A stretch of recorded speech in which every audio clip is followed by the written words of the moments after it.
Mengetahui tidak adanya dalil adalah dalil bahwa memang orang itu tidak ada, atau memang minimal orang itu bukan anak Ahmad bin. Yang kedua pakai dalilnya adalah la ibrata bidzannil bayyini khata'uh, tidak direken, tidak dihitung sebuah sangkaan yang telah jelas salahnya. Guru-guru kita, yai-yai kita, mbah-mbah kita ndak pernah nanya-nanya silsilah. Kalau ada Habib, ana Habib turunan Nabi, Masya Allah, terima kasih Bib, barokah, doain pondokane, doa Allahumma sholli ala sayyidina. Siapin, gak punya duit juga, alhamdulillah. Kenapa? Husnudzon, namanya husnudzon, namanya dzon, namanya kita terima saja, mudah-mudahan ada barokah. Kata ketum juga barokah kalau kita husnudzon. Betul, orang husnudzon itu barokah. Tetapi apabila sebuah dzon itu qad tabayyana khata'uhu fala sabila lahu bid-dalil, maka tidak boleh lagi dijadikan dalil. Kalau sudah ada dalilnya nggak bisa. Yai Syakir misalnya orang Bekasi, tiba-tiba ada tetangganya yang meninggal ibunya, bayinya lahir di rumah sakit, dibawa ke Tuban untuk menjaga kehormatan kemuliaan anak ini. Kasihan nggak punya ibu, nggak punya ayah. Dikatakan, anak siapa ini Yai Syakir? Anak saya. Husnudon semua, bisa jadi anaknya Yai Syakir bener. Maka ditanya sama orang-orang desa, itu anak siapa? Anak Yai Syakir dari Bekasi, namanya dzon. Tapi setelah 20 tahun mau dinikahkan, Yai Syakir ini juga ngegeruyeng aja dalam pikirannya, ini saya mau nikahkan atas nama saya atau bagaimana? Kalau atas nama saya nggak sah karena saya bukan walinya. Kalau misal saya sebutkan, maka nanti dia takut sedih. Tiba-tiba lah bismillah aja, mudah-mudahan Allah mengampuni saya, katanya. Mau dinikahkan aja sama Yai Syakir. Tiba-tiba datang Yai Ansori, namanya Yai Ansori, rambut gondrong. Nanti dulu. Nanti dulu, jangan dinikahkan. Ini saya telah dapat informasi dari Bekasi bahwa ini bukan anaknya Kah Haji, ini anaknya tetangga Kah Haji, ibunya meninggal, Kah Haji kasihan, kemudian Kah Haji asuh dia sebagai anak sendiri, nggak bisa nikah. Mana katanya dalilnya? Ini tuh rumah sakitnya, ini bukti dari rumah sakit bahwa ini bayi anaknya Samlawi, Samlawi lagi, ibunya Samsiah, bukan anak Kah Haji. Dia dulu-dulu kalau orang sampai ditanya di pengadilan pun, di pengadilan Tuban, ini si anak ditanya, hei apa namanya Gus Jami, anak siapa itu?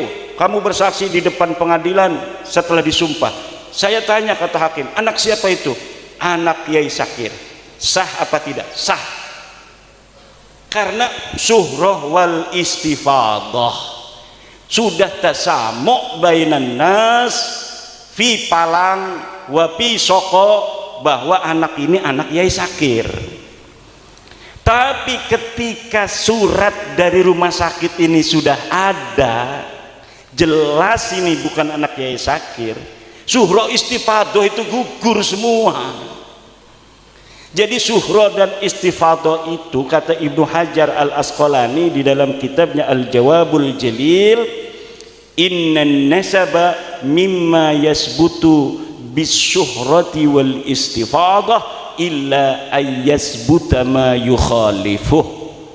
Nasab itu sebagian dari sesuatu yang bisa ditetapkan dengan syuhroh dan istifadah. Syuhroh istifadah itu kesaksian tanpa melihat, cukup mendengar dari orang-orang saja. Orang mengatakan itu anak Yai Syakir, kita percaya saja itu anak Yai Syakir. Kalau ditanya oleh hakim anak siapa, kita tidak dianggap berdosa, tidak dianggap berbohong kalau mengatakan anak itu anak Yai Sakir, karena sudah syuhra dan istifadah. Dulu sebelum ada penelitian nasab Ba'lawi, orang yang mengatakan Ba'lawi turunan Nabi itu tidak berdosa. Kenapa? Sudah syuhra wal istifadah. Tapi ketika surat lahirnya ada bahwa Ubaid ini leluhur mereka bukan turunan Ahmad, ya ndak boleh. Kan kitabnya sekarang baru ditemukan. Kitab-kitabnya ini banyak, itu sekarang baru ada di Indonesia. Dulu Mbah Hasyim Asy'ari itu nggak mau baca-baca genap nasab-nasab ngatosin hati. Saya aja ini kerasa hatinya atos 2 tahun mikirin nasab. Biasanya bacanya hikam, baca Quran baru setengah ayat udah menangis, sekarang 10 ayat baru terasa. Kenapa? Atos baca kitab nasab gitu. Nasab dewek dudu. Tapi kewajiban la yajuzu lil alimi kitmanu ilmihi fi hadzal bab.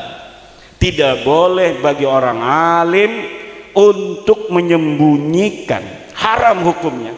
Kalau misalnya Yai Ansori tadi tahu si perempuan itu bukan anaknya Yai Sakir, mau dikawinkan saja oleh Yai Sakir, hukumnya haram, karena nanti akan berzina seumur-umur. Itu kehitungnya anaknya tidak sah dinikahkan oleh bukan ayahnya, kok ayah angkat tidak sah menikahkan, tapi Yai Sakir menikahkan yang bukan anaknya. Anaknya mengira bahwa dia itu sudah sah nikahnya, padahal indallahi la yasihhu, inda Syekh Sakir sendiri la yasihhu, inda Ki Ansori juga la yasihhu.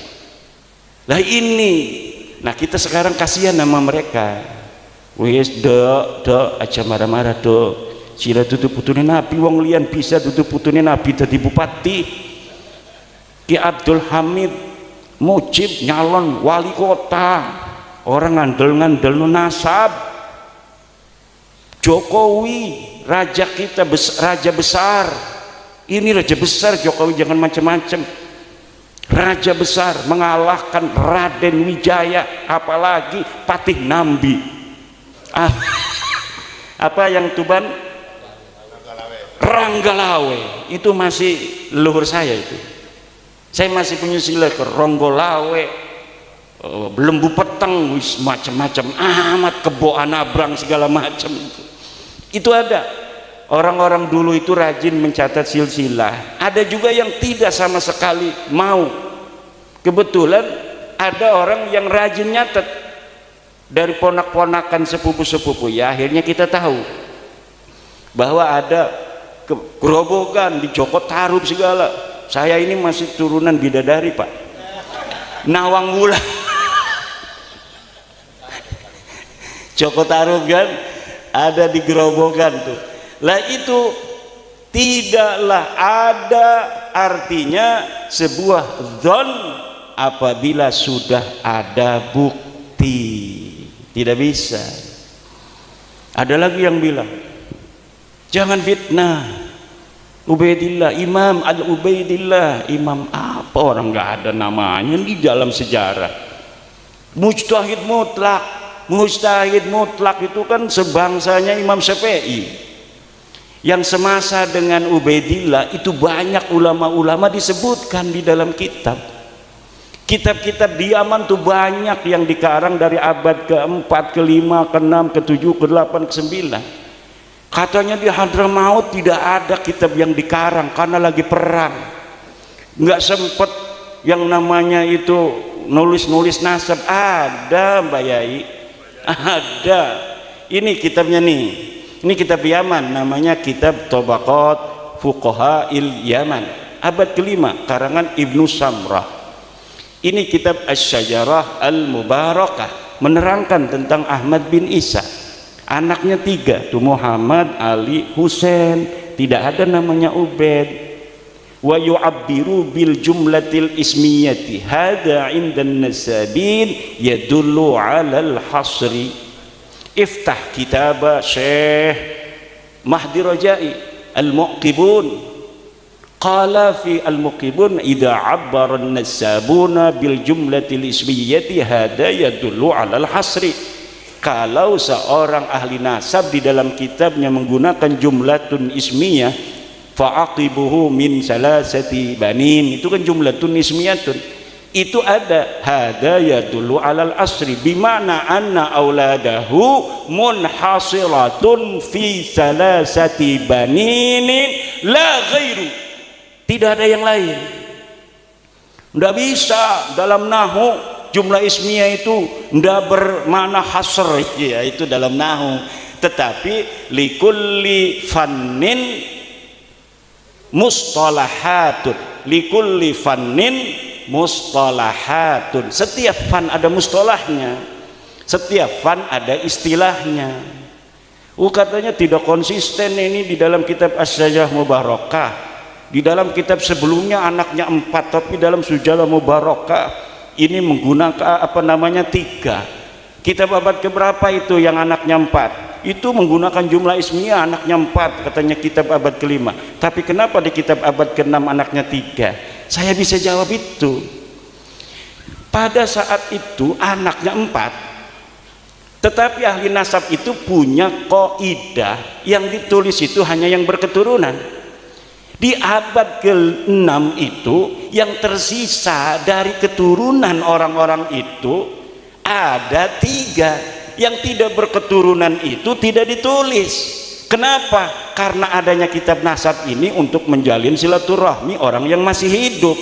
Orang yang sudah ingkirat tidak punya keturunan, yang buat apa ditulis-tulis lagi? Maka kitab nasab kadang-kadang yang lebih tua itu anaknya lebih sedikit. Kalau kitab yang lebih kesana lagi, lebih muda, berarti yang lebih muda itu anaknya lebih sedikit, yang lebih tua lebih banyak. Kenapa? Di abad yang lebih muda, yang abad 9, abad 10, itu bisa jadi keturunannya sudah ingkirat. Yang sudah ingkirat itu tidak lagi ditulis, karena di dalam kitab nasab itu pakainya istilahnya itu fa'aqoba, maka dia berketurunan. Jarang sekali hanya menulis anak, tapi yang menulis itu siapa yang berketurunan. Karena tujuan ilmu nasab itu lisilatil arham wattaqullaha wal arham. Jadi munasab itu lisilatil arham. Kayak saya mengetahui apa namanya jalur-jalur silsilah, ketemu dengan Gus Jami, alhamdulillah kita nyambung di Nabi Adam. Alhamdulillah, berarti masih ada satu darah. Ini darah kita ini, Pak. Di dalam darah kita ini ada darah sampai Nabi Adam alaihi salam. Nih, kalau kita misalnya tes DNA-nya dengan 10 sepupu kita ada 10, cek. Misalnya satu kakek, cucunya ada 10, di tes DNA itu generasi kedua mentok di situ sama semua kakeknya tuh. Kalau misalnya generasi yang apa namanya tes DNA itu generasi yang kelima semua, itu nanti di atas kelima nyatu semua. Nah ini Baklawi yang sudah tes DNA ini kan udah tes DNA nih 187, dan kita punya 7. Yang satu dari relawan Baklawi yang mendukung kita. Ada Baklawi yang mendukung kita, rahasia. Bahaya itu orang, bisa dimarahin itu. Nah itu yang satu relawan itu akunnya pun kita yang pegang, jadi kita bisa teliti dia sedalam-dalamnya. Kalau yang kita akunnya nggak tahu, hanya melihat ke pengumuman yang ada di dalam internet family tree DNA, ya hanya luar-luarnya saja mengetahui, oh dia bukan orang Arab, oh dia bukan turunan Nabi. Tapi kalau kita buka akunnya, kita bisa ketahui sepupu dekatnya siapa saja, sepupu jauhnya siapa saja, dan kita itu punya relawan dari Baklawi sendiri. Dan ini rahasia, dari Indonesia apa dari Yaman, pokoknya di dunia ini ada Baklawi yang mendukung PWILS. dan dia mau jadi relawan, dan kita sudah teliti, yakin, hakul yakin bahwa mereka, dia dan keluarganya bukan keturunan baginda Nabi besar Muhammad sallallahu alaihi wasallam. Kita bukan untuk merendahkan orang, kita hanya mau beritahu ente salah. Ini sebenarnya nih ente bukan orang Arab ya, maaf ya. Ente bukan turunan Nabi ya, maaf ya. Tapi ente tetap saudara kita. Ente tetap saudara kita. Hayu kita sama-sama di Indonesia hidup seuyunan bareng-bareng, jangan ledek lagi aneh ya. Begitu aja beres, kita hidup lagi seperti biasa. Tidak ada orang yang merasa lebih tinggi lagi secara nasab nanti seperti dulu-dulu lagi. Wah ente Yahudi pesek, ente ajam. Saya itu pernah loh, makanya terngiang-ngiang itu ada Baklawi yang nyebut guru saya Abu Yamuh tadi, hei orang ajam. Begitu. Jadi Abuya pernah marah-marah kepada Baklawi, Baklawi usia ulah asup ke Banten, laun asup ke Banten sancana ceramah sia baca tahlil heula 10.000 kali gitu. Marah nih Baklawi, katanya hei orang ajam. Wah kata saya, ini boleh juga, coba mukanya sama muka Abu Yamuh tadi Araban mana itu, jenggotnya aja kayak si Abdul Qadir Jailani. Abu Yamuh tadi itu satu, itu udah lama, 2018 atau 2019an, tapi belum menggerakkan saya untuk meneliti. Ketika ada seorang yang sombong, begitu sombong nyuruh orang adzan di pengadilan, ketika asyhadu anna Muhammad, berhenti, itu Muhammad kakek ente apa kakek aneh? Na'udzubillah, saya lihat videonya, apa benar sih orang begini cucunya Nabi? Saya sering membaca sejarah-sejarah para turunan Nabi, Ali Zainal Abidin, As-Sajjad, yang matanya penuh linangan air mata. Kalau dia ketahuan sebagai cucu Nabi, dia pindah lagi ngontrak rumah supaya tidak ketahuan. Kalau dia dikatakan sebagai cucu Nabi, saya katanya takut kalau saya berbuat dosa, Allah akan menimpakan saya 2 kali lipat dosa daripada orang lain. Kenapa? Karena ada dalil dari Al-Quran, istri-istri Nabi yang berbuat salah dosanya 2 kali lipat. Turunan tidak ada di Al-Qurannya, tapi cucunya Nabi itu mengkiaskan istri-istri Nabi dengan cucu Nabi Muhammad sallallahu alaihi wasallam dalam dosa, bahwa dosanya bisa jadi kita juga 2 kali lipat karena ada nisbah kepada Rasulullah Muhammad sallallahu alaihi wasallam. Itu saja. Ada yang ngatain lagi tesis iblis. Wih, tesis iblis. Orangnya orang Sunda, orang Bandung, pakainya udeng-udeng, pengen dipanggilnya Abuya. Kan kalau Abuya di Banten soma saumad dahri, dhahara zuhduhu wa dhahara wara'uhu, wa qara'a al-kutub al-mu'tabarah min al-fiqhi wa tafsiri wal hadis. Kita fikihnya dari mulai Fathul Mu'in, Fathul Wahab, Tuhfatul Munhaj, Nihayatul Muhtaj, Mughnil Muhtaj, beres semua. Tafsirnya dari mulai tafsir Jalalain, Ibnu Katsir, tafsir Marah Labid, tafsir Tobari yang berapa jilid itu tamat Abuya itu di Banten itu. Kitab Syaikhul Qadir Al-Jailani, Al-Ghunyah dan sebagainya yang jarang-jarang dibaca oleh kiai lain dibaca oleh Abuya. Lah ini ada Abuya mengkritik tesis, bukan ngasih dalil. Wis pokoknya maulah dalil-dalilan.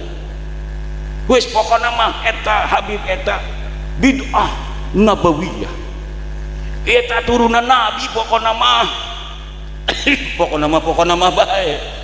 Syekh Hasyim Asy'ari sering sekali tuh bawa-bawa Mbah Hasyim, padahal dia sama sekali waktu hidupnya dari mulai kecil sampai sekarang belum pernah dia ada di struktur NU. belum pernah ngurusi NU, bahkan dia berseberangan dengan NU. Kalau NU ada hajat punya calon nggak pernah ngedukung calon NU. Kok sekarang ketika bab nasab bawa-bawanya Mbah Hasim aja, Mbah Hasim katanya mengisbat Ba'lawi. Mana kitabnya Mbah Hasimnya? Kalau misalnya ada muridnya Mbah Hasim, mana saksinya yang masih hidup mengatakan Mbah Hasim mengisbat Ba'lawi? Tidak ada. Mbah Hasim itu kalau ada Habib dihormati, kiai masih siapa aja dihormatin. Kalau datang dikasih kopi, dikasih kue, begitu. Mbah Khalil Bangkalan katanya hormat kepada Habib. Ya hormat mak kiai kita mah semua orang dihormatin, tapi ada enggak Mbah Khalil mengisbat? Mbah Khalil itu sering nulis kitab loh, ada enggak kitabnya? Yang mengisbat itu Imaduddin Usman Ba'lawi, itu kitab dulu saya, Fikratun Nahdiyah, saya mengisbat Ba'lawi, jelas itu kalimatnya, wa min duriyatin nabi atau wa min ahli baitin nabi Ba'lawi, itu namanya mengisbat. Astagfirullah, ya kan itu walaysa alaikum junahun fima akhta'tum bihi, tidak berdosa saya.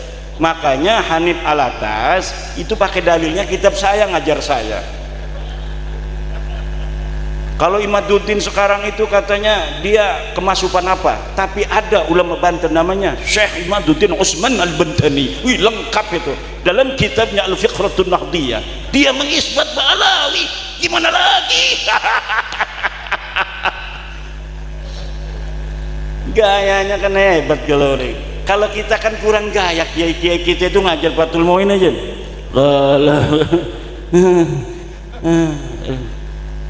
dengan tidak mereka tidak meyakinkan, padahal mah yudhiru tawadhu, yudhiru atau kiai kita itu tidak meyakinkan kalau dibandingkan dengan ada orang-orang begitu.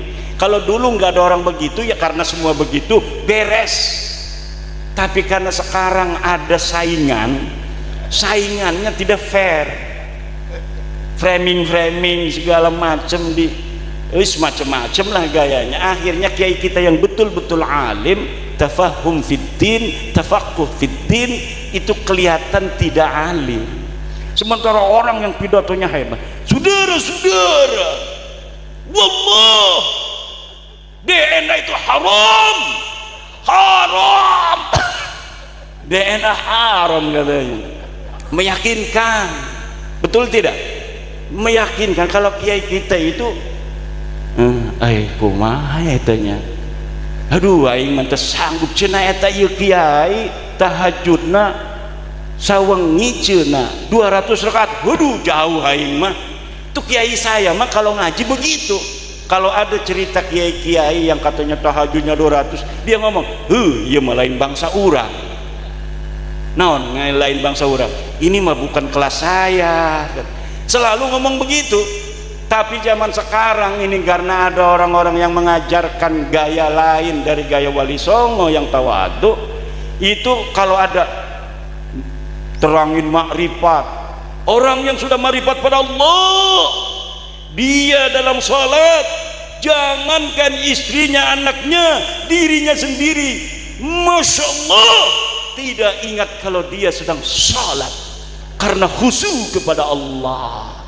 Hari model kiai mah jauh, model kiai mah. Kalau dia tidak menunjuk dirinya, zaman sekarang tuh nunjuknya pada jamaah, model kiai mah jauh. Kalau kiai dulu yang ditunjuk dirinya sendiri. Iya mah jauh, lain bangsa orang. Duduk kelas kita iki, duduk kelas kita iki. Begitu gaya kiai kita dulu. Makanya yai sekarang gayanya agak dirubah. Allahu Akbar, Masya Allah. Coba tadi lihat anak-anak kita lagi marhaba, tunduk, begitu gaya-gayanya, karena yang diajarkan ketawaduan, akhlak. Tapi sekarang orang yang lagi marhaba, Allah, waalaikumsalam, nggak ada yang assalamualaikum, dia waalaikumsalam lagi marhaba. Ditanya sama orang setelah dari marhaba, tadi lagi marhaba, kamu ngomong waalaikumsalam, Rasulullah mengucap salam kepada kita semua, dan Rasulullah menyampaikan salam